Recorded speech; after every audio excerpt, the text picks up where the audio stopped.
TC, can I just get a first walk and talk with you? How do you think about the fight? It was great. It was great. Abdullah showed, you know what I mean, why his future is bright. Yeah. You know, with that, I mean, what type of maturity did he have in this, and what could he grow from this performance? Oh, you're definitely gonna grow.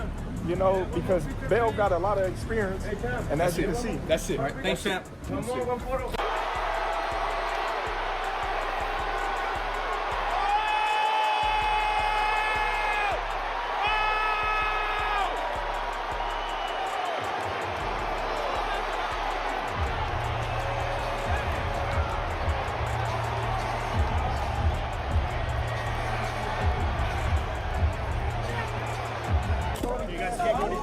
Camera's gotta stop.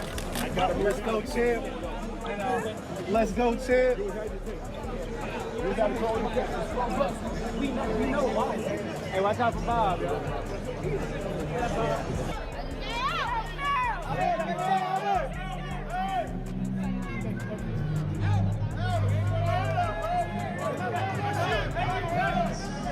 How crazy was tonight? Mason brothers go 3 for 3. You had 2 mascots in here.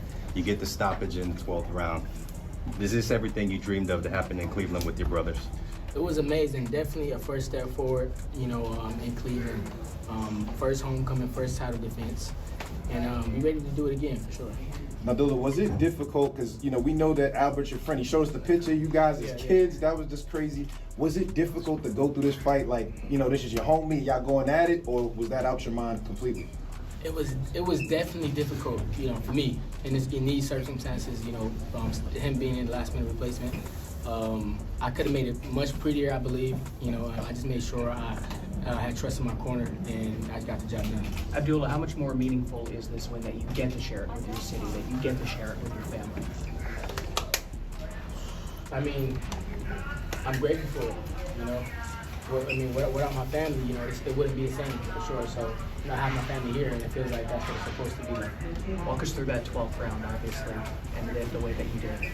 Yeah, I cracked him with a shot that I've been seeing all night. You know, I was kind of shy to hit him with it. You know, the history we got together. You know, I didn't really just thinking about him getting cracked with that shot. But my brother had told me I was down on the cards, and you know, I wasn't down. But naturally, he wanted to make sure I get out there and get the job done in any way that that's supposed to happen. So he just said that just to get me locked in even more, and I was like, okay, bet. Let me get him out of here. Your brothers motivate you, right? Yeah. But did you yourself believe that you were down on the card? Is that why you took it like you took it in that 12th round and came like you came? I didn't. It was an unbelievable thing to me, and I was like, if I'm down, how? Yeah. So I was like, okay, bet. Let me make sure I'm not gonna be down, and make sure that if I am down, the result won't end with me leaving without a win. Because you damn near sprinted out there in the 12th round. I ain't never seen you do that. That was great. That was great. Yeah, you know, I just wanted to make sure I come out with a win. You know, I'm grateful for it. You know, I'm glad he's healthy, and I'm glad I'm healthy. He came out up top. That's my guy, so I'm gonna go show him some love after this. Talk about your patience in the ring there, because you were walking them down over the course of those rounds, but you know, sometimes you weren't able to get what you wanted to get, you know, like in the middle of the fight and things like that. But you just stayed patient, stayed focused, and was able to break it down, turn on the body shots and things like that, and then eventually finish them in the 12th round. So talk about that patience and keep working round by round to get that. I mean, it's you know, like my corner told me, it's more of a marathon. It's not a sprint. You know, you got 12 rounds to set up what you got to set up and do what you got to work on. You know, as long as you staying tight and doing what you got to do. So I felt that this night I had to take my time a little bit, and it came to me. What was your mind state? Like, what was you thinking coming into this fight, knowing that y'all sparred each other so many rounds? My mindset going into this fight was, I wasn't gonna show him the same me in sparring that I was showing him on fight night. So You kept changing everything was a little bit quicker, sharper, faster, you know, off timing. I was gonna give him the same exact me. So all I had to do was make sure I stayed comfortable and patient and exploit it when I wanted to and not be available for anything he had coming. Did he show you anything different in the fight that he showed you in sparring? He didn't show me anything. No, he didn't show too much different than you know, the fight than he did sparring. That right hand, you got bopped with that right hand quite a bit. Early in the Hackett ran down and got the judges' scores. It was 106-105, 107-102, 107-102. All three judges gave Mason the last 5 rounds. Yeah. But Tim, just for your clarification, he was down 4-2 and 3-3 after 6. So he did have to fight back. No, I had it, what? Let's see, I had it 2-2 after 4. I thought it was even after 4.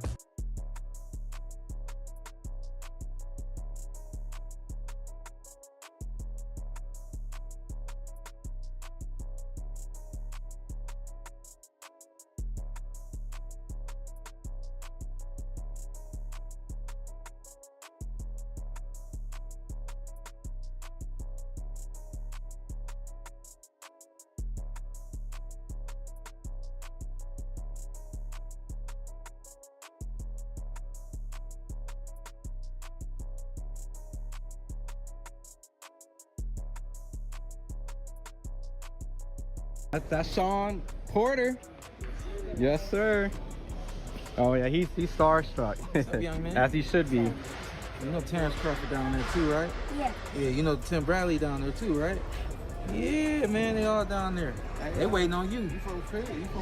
They waiting on you. Good to meet you, man. How you doing? You have fun tonight? Yeah. This your dad right here? What's up? Good to meet you, Dad. Yes, sir. My fever. You know I'll beat up kids, so Mike kick Strauss. Huh? Thank you so much. Yeah, we about to know I'll beat up kids. Yeah, he over there like. I ain't got time to fight with you here. I ain't got a suit on. Hey, I can't. I'm retired, so I'm trying to stop. I'm trying to.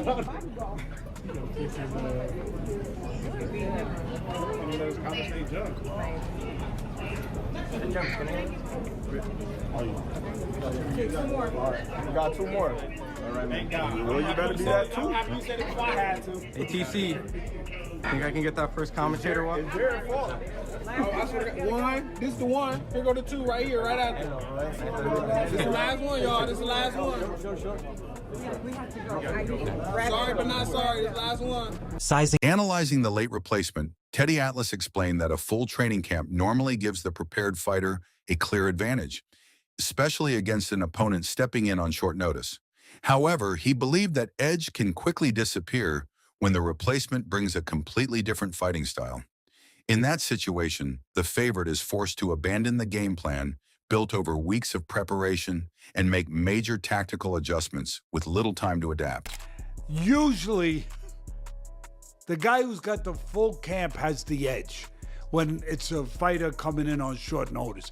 The guy on short notice, he might not be in shape, he didn't have time to get ready for that style, and he's coming in. But you see a lot of, in the old days, upsets when guys come in on short notice. There's a reason, because the guy who's supposed to have the edge, the guy who had a full camp, the guy who's the favorite, all of a sudden that edge becomes not an edge. It's a disadvantage, it's a negative, because he prepared for a whole different style. A whole different style. He was preparing for a southpaw in Cordina for the whole camp. Continuing his analysis, Teddy Atlas explained that Abdullah Mason's entire game plan was thrown into chaos when his original opponent was replaced at the last minute.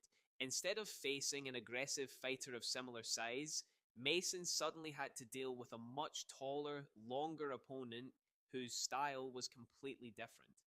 With no time to adjust his strategy, the newly crowned champion was forced to adapt on the fly, making this one of the toughest tactical challenges of his young career. That's number one. He was prepared for an aggressive fighter. Now he's fighting a guy who's not aggressive. He was fighting for a guy that was his same height, size, maybe a little different, but basically the same. He's fighting a guy now who's 6 foot tall, a much taller guy who's got a really long reach. Mason's got a good reach too, by the way, even though he's shorter. But everything has changed dramatically now. He's had no time to prepare for this new guy, where he was preparing for the other style the whole time. They have to change in midstream now. That's something to do. That's a test for this young kid who just became a champion. After taking a closer look at Abdullah Mason, Tim Bradley reconsidered his earlier criticism. He acknowledged that Mason possesses a complete offensive arsenal with an excellent understanding of distance and range. Bradley praised his precise punch placement, diverse shot selection, and the power to hurt opponents and finish fights whenever the opportunity. This guy has a full arsenal. Now, you can say he don't hit hard. You can say that. He got knockouts on his resume. Yeah, you can say that. And I know what I said. I know what I said on Inside the Ring. And I take it all back because I did some studying. I take that all back. Okay? That could happen too. Abdullah catch him over the top, hurt him, and finish him. That can happen.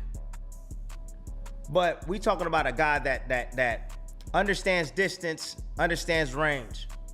Knows how to place his shots.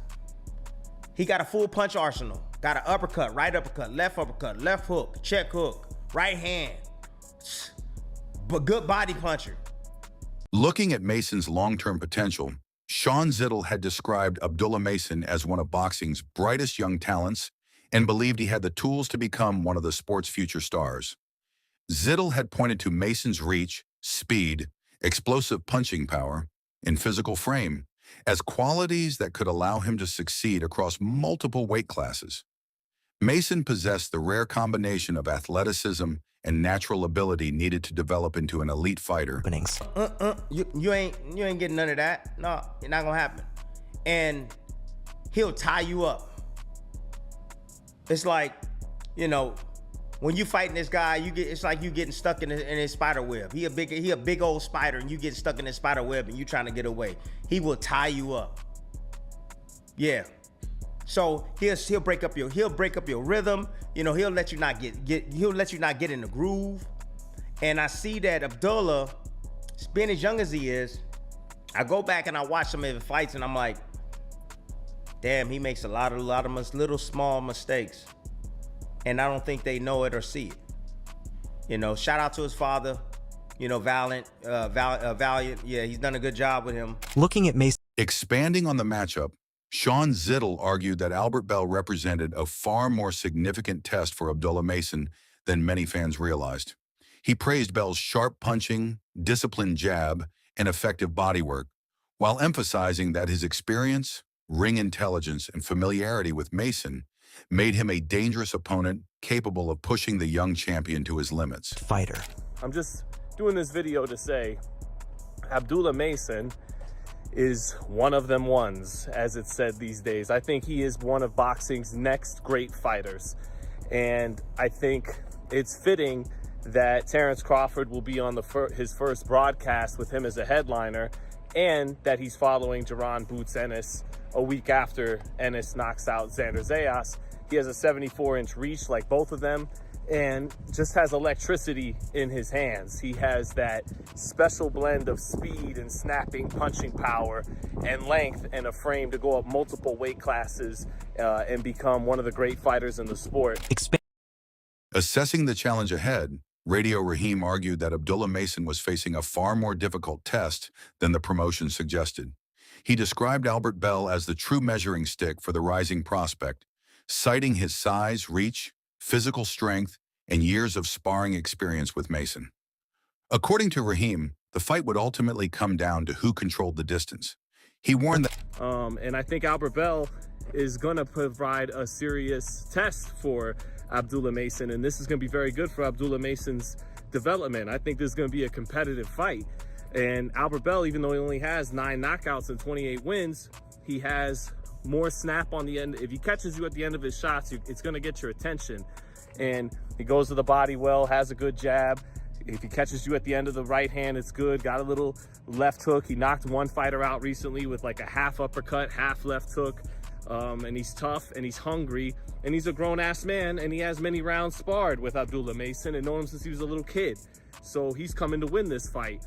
And being this all Ohio fight, again, I think the event is upgraded from Joe Cordina.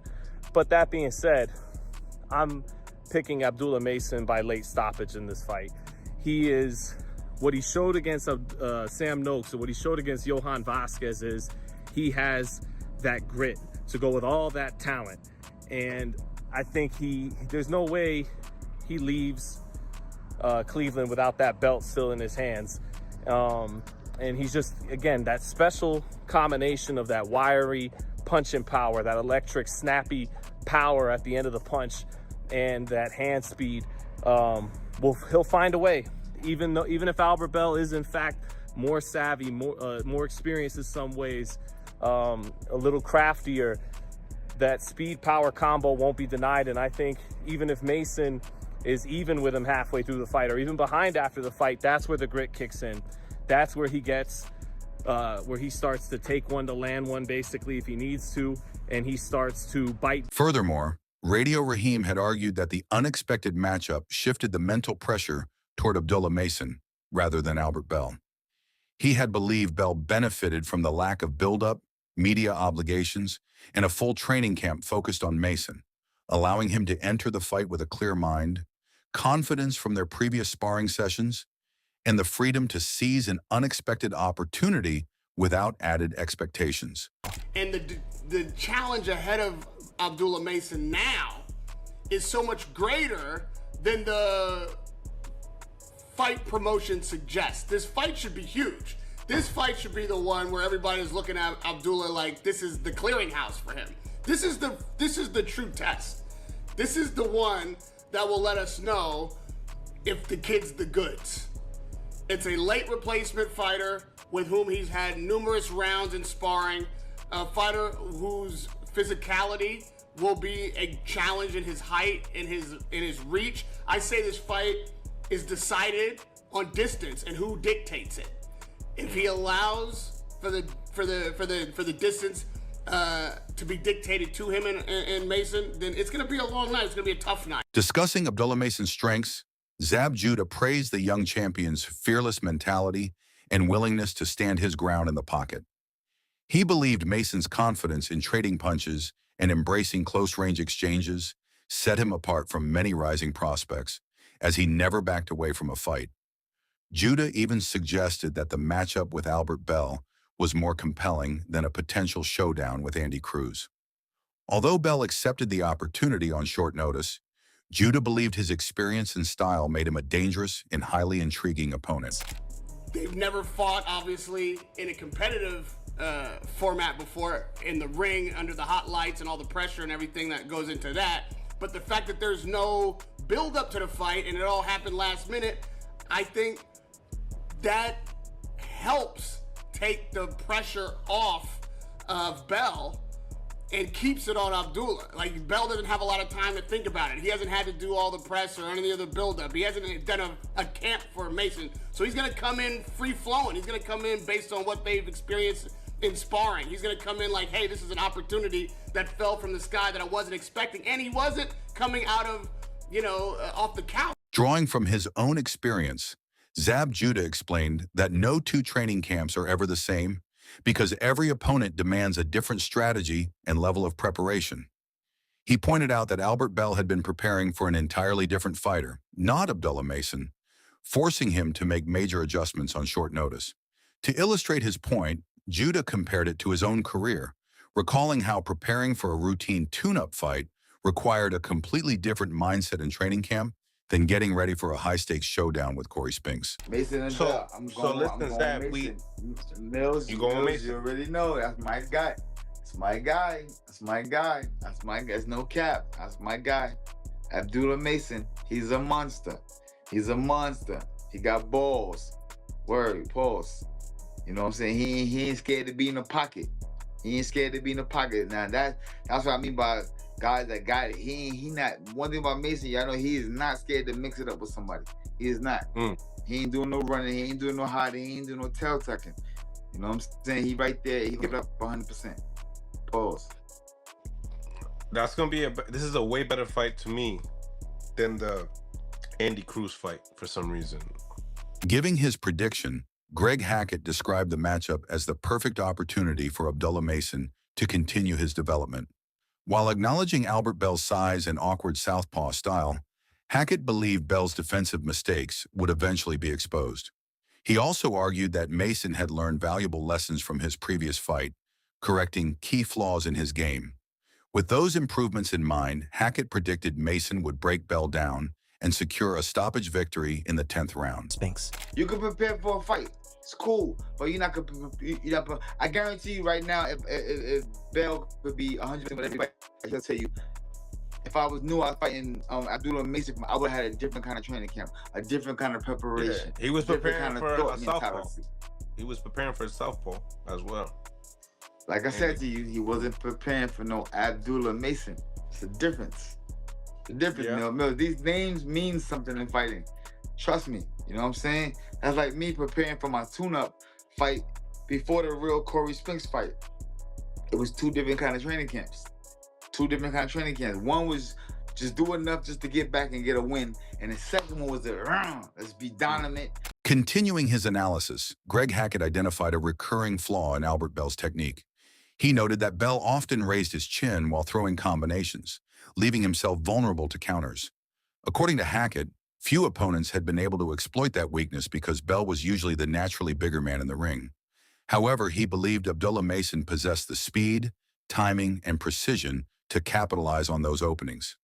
Hackett also viewed the hometown showdown as a major statement opportunity, arguing that the matchup had all the ingredients for a sold-out victory. Great fight because Albert Bell, his name has been in the mentions for a long time, but he just never caught that break.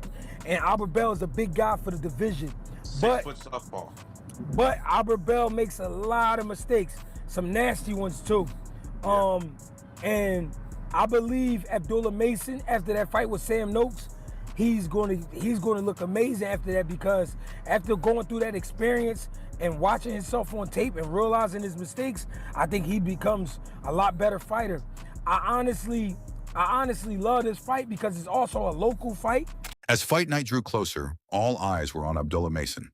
Standing across the ring was Albert Bell, a seasoned veteran with the experience, skill, and familiarity to provide the toughest test of Mason's young career. Many experts believed this was the moment that would reveal whether the rising champion was truly ready for the next level. Regardless of the outcome, the fight was expected to play a defining role in shaping Mason's future. So, who did you think would come out on top? Let us know your thoughts in the comments below. If you enjoyed this breakdown, be sure to like the video, subscribe to the channel, and turn on notifications